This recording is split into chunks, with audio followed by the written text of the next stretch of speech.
Mesdames et messieurs, distingués internautes, bienvenue. Bienvenue ici à Vametra, Cameroun. Je suis le docteur Joya, phytothérapeute. Aujourd'hui, nous allons parler de la varicocèle. La varicocèle, qu'est-ce que c'est? Installez-vous confortablement.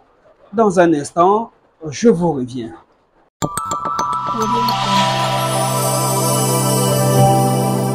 Mesdames et messieurs, merci d'être restés de nôtres.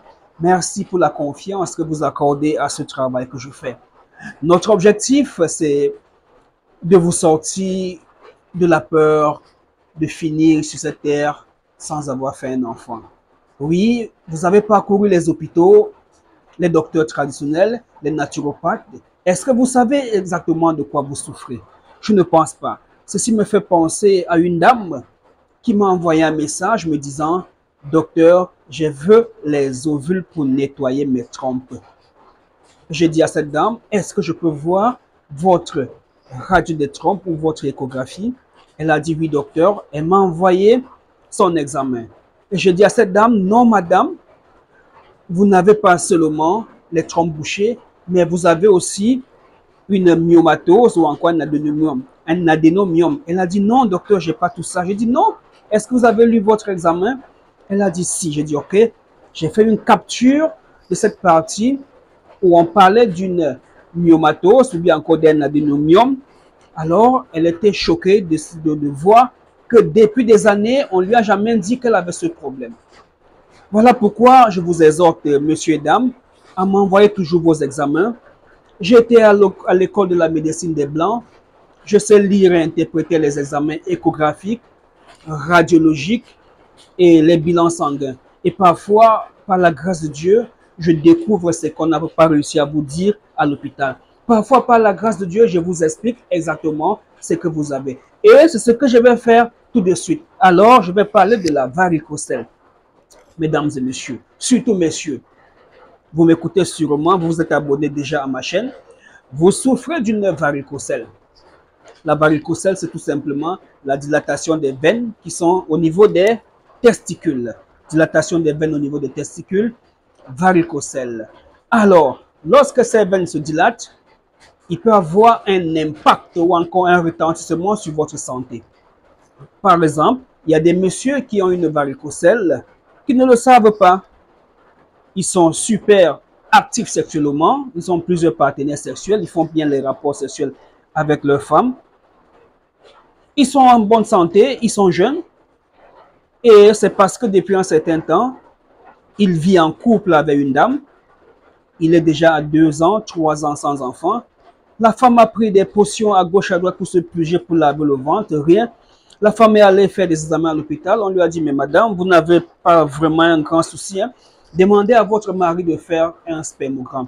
Et parfois, lorsque le mari fait le spermogramme, boum, on se rend compte qu'il y a azospermie, 0 spermatozoïdes dans le sperme. Oui, c'est possible d'être un jeune garçon en parfaite santé, sportif, qui fait des rapports sexuels, le sperme sort, étant bien lourd, mais curieusement, il n'y a rien dans ce sperme. Pourquoi? Parce que vous avez une varicocèle qui a bloqué la spermatogénèse, c'est-à-dire la fabrication des spermatozoïdes.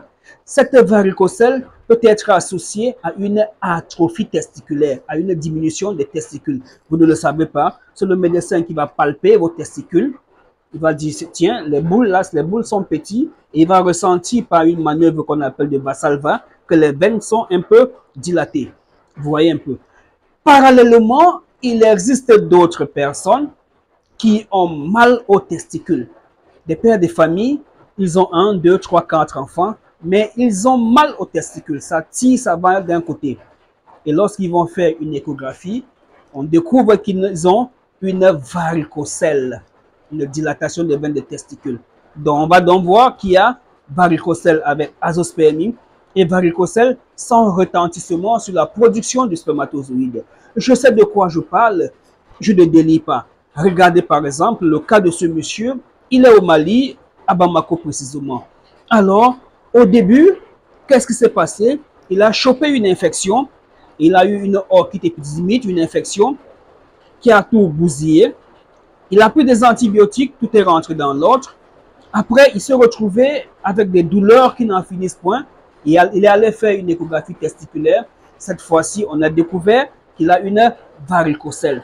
Alors, son problème, c'est qu'il a mal, ça chauffe, ça pique. Voilà son problème. Mais il a fait le spermogramme, tout est normal. Vous avez tout ça en image pour vous montrer que je ne raconte pas n'importe quoi. Alors, mesdames et messieurs, vous qui n'arrivez pas à enceinte votre femme depuis des années, on a découvert une azoospermie associée non à une varicocèle, à une atrophie testiculaire, à une dystrophie testiculaire ou à une baisse de la testostérone. Alors, ne vous en faites pas. La médecine traditionnelle connaît ces problèmes depuis la nuit des temps. Ce n'est pas aujourd'hui qu'on voit des hommes qui n'ont pas fait d'enfants.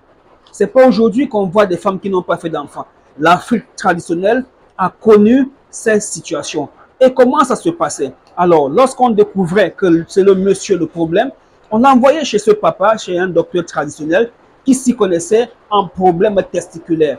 Alors, il y a des hommes en Afrique qui sont capables de vous faire grossir un testicule, de vous lancer un mauvais sort qui vous donne une hernie testiculaire. Et lorsqu'on va lui demander des excuses, il pourra aussi faire en sorte que vos testicules rentrent sur place. Donc, les médicaments traditionnels existent. N'hésitez pas. Prenez le numéro qui s'affiche au bas de votre petit écran. Contactez-moi pour votre problème d'azoospermie. Contactez-moi pour vos problèmes d'orchite épididymite. Contactez-moi pour vos problèmes d'atrophie testiculaire ou de dystrophie testiculaire. En fonction de l'étiologie de la cause, on saura quel remède vous donner. C'est ça le plus important. On ne va pas fabriquer un remède qu'on va donner à tout le monde. Chaque personne a la cause de son problème de stérilité. Mesdames et messieurs, merci d'avoir prêté une oreille attentive à nos explications. Nous ne pouvons pas mieux vous expliquer en parlant comme ça. C'est à cause des questions que vous allez poser via WhatsApp qu'on va ouvrir le champ de l'exploration de l'origine et de la cause ou encore des conséquences du problème que vous avez en ce moment. Merci d'être resté de nôtre. Les médicaments, ne vous inquiétez pas. Si vous êtes hors du Cameroun ou même encore au Cameroun, on vous donnera les poudres secs que vous allez faire bouillir chez vous. On vous donnera les poudres comme ça, par exemple, pour augmenter le taux des spermatozoïdes. On vous donnera des poudres comme ça pour neutraliser les infections. Là, c'est un antibiotique à large spectre. Et pour les problèmes de varicocèle, on vous donnera un sachet de poudre comme celui-ci. D'accord? Il ne s'agit pas exactement de ça. Non. Une fois que je vais vous consulter et qu'on va tomber d'accord, je vais me mettre au travail. Parce qu'en médecine traditionnelle, on ne stocke pas les remèdes pour les vendre au premier venu. Non. On s'assoit, on attend, un patient arrive, on l'écoute religieusement, on réfléchit sur son cas, on lui donne un rendez-vous, de temps d'apprêter son traitement par rapport à son problème. Non, nous n'allons pas fabriquer des sachets de poudre comme ça et créer des pages Facebook où nous allons les vendre en disant ça soigne ci, ça soigne ça. Non, là, ce n'est plus de la médecine. Là, c'est la pharmacie, c'est la boutique. On vend, ça soigne, ça soigne pas, tant pis. Non, ce n'est pas de ça qu'il est question. Tous ces derniers jours, j'ai parcouru Facebook, je vois des jeunes gens, sûrement des vacanciers, qui vont dans des magasins chinois un peu partout dans la ville. Ils achètent des choses qu'ils ne maîtrisent même pas. Ils reviennent, ils créent des pages Facebook où ils vendent ces choses à 10 000 francs CFA, à 6 000 francs CFA. Alors, c'est fini les infections. Vous prenez 2 flacons, on vous donne 4, l'infection est finie. C'est fini la stérilité, vous buvez ceci, vous allez faire des jumeaux. N'importe quoi, vous voyez un seul remède, on va vous faire la liste des choses que ce remède peut soigner. Et parfois, une maladie qui est typiquement masculin et une maladie féminine sont soignées par le même médicament.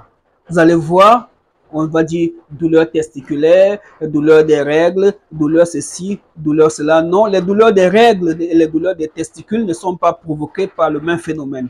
Voilà, c'était une parenthèse pour vous amener à comprendre que oui, vous avez sûrement déjà bu à gauche, vous avez bu à droite. Qu'est-ce que vous buviez exactement et pourquoi? Alors, mesdames et messieurs, les plantes médicinales sont aussi simples que ça, mais il faut avoir une certaine connaissance scientifique. Voilà pourquoi je suis phytothérapeute. Il faut aussi avoir une connaissance traditionnelle. Voilà pourquoi je suis un gars du village. Et il faut aussi avoir une connaissance rationnelle. D'accord? Voilà pourquoi j'ai été à l'hôpital. J'ai travaillé comme infirmier. D'accord? Je maîtrise un peu la pharmacologie. D'accord? La pharmacologie clinique et la pharmacologie générale. Lorsque je prends la notice d'un produit comme celui-ci, je peux comprendre exactement ce que le fabricant du médicament est en train de me dire. Pareil, lorsque je vous donne un produit, celui-ci, je sais ce que je suis en train de vous donner. Les effets indésirables que vous allez ressentir, je saurai pourquoi ça fait ça. Si ce n'est pas le médicament, je vous dirai non, ce n'est pas le médicament qui vous fait cet effet. Alors, mesdames et messieurs, choisissez le meilleur, le Dr Joya. À bientôt.